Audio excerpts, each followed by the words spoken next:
colleagues and all guardians. Today, I am going to recite a Bengali poem. কবি সুবোধ সরকার তার বেলুর কবিতায় শ্রী রামকৃষ্ণদেব, সারদামণি দেবী এবং স্বামীজির আদর্শকে তুলে ধরেছেন। ডাক্তার, ইঞ্জিনিয়ার হওয়ার আগে আমাদের সত্যিকারের মানুষ হয়ে উঠতে হবে। আমাদের মধ্যে যেন সদ্গুণের বিকাশ হয়, আমাদের মধ্যে যেন শুভ বুদ্ধির উন্মেষ হয়। তার এই বার্তাকেই আমি সকলের মধ্যে, সকল স্টুডেন্টের মধ্যে তুলে ধরতে আজকের আমার এই নিবেদন। বেলুর, সুবোধ সরকার। একটা কোনায় দাঁড়িয়ে আমি দেখছিলাম দুটি ছেলে গেরুয়া বসন পরে মন্দিরের সিঁড়ি মুছছিল। এত মন দিয়ে আমি কাউকে কখনো সিঁড়ি মুছতে দেখিনি, এত ভালোবাসা দিয়ে আমি কাউকে কখনো সিঁড়ি ধুতে দেখিনি।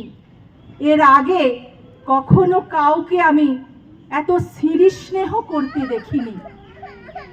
যেন সিঁড়ি নয়, জননীর ত্বক থেকে ধুলো তুলছিল।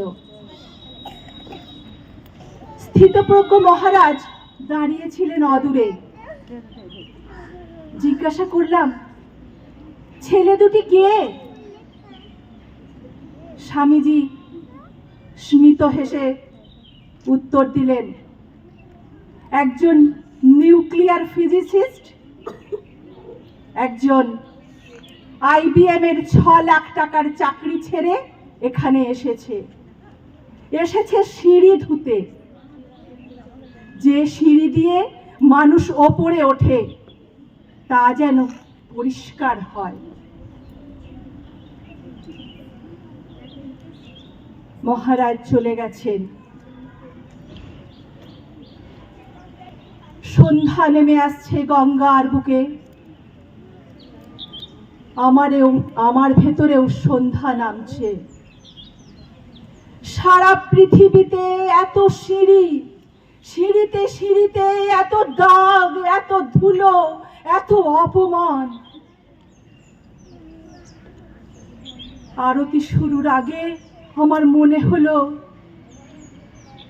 যে সিঁড়ি মুছতে পারে না সে কখনো কোনো মানুষের চোখের জল মুছতে পারবে না। ধন্যবাদ।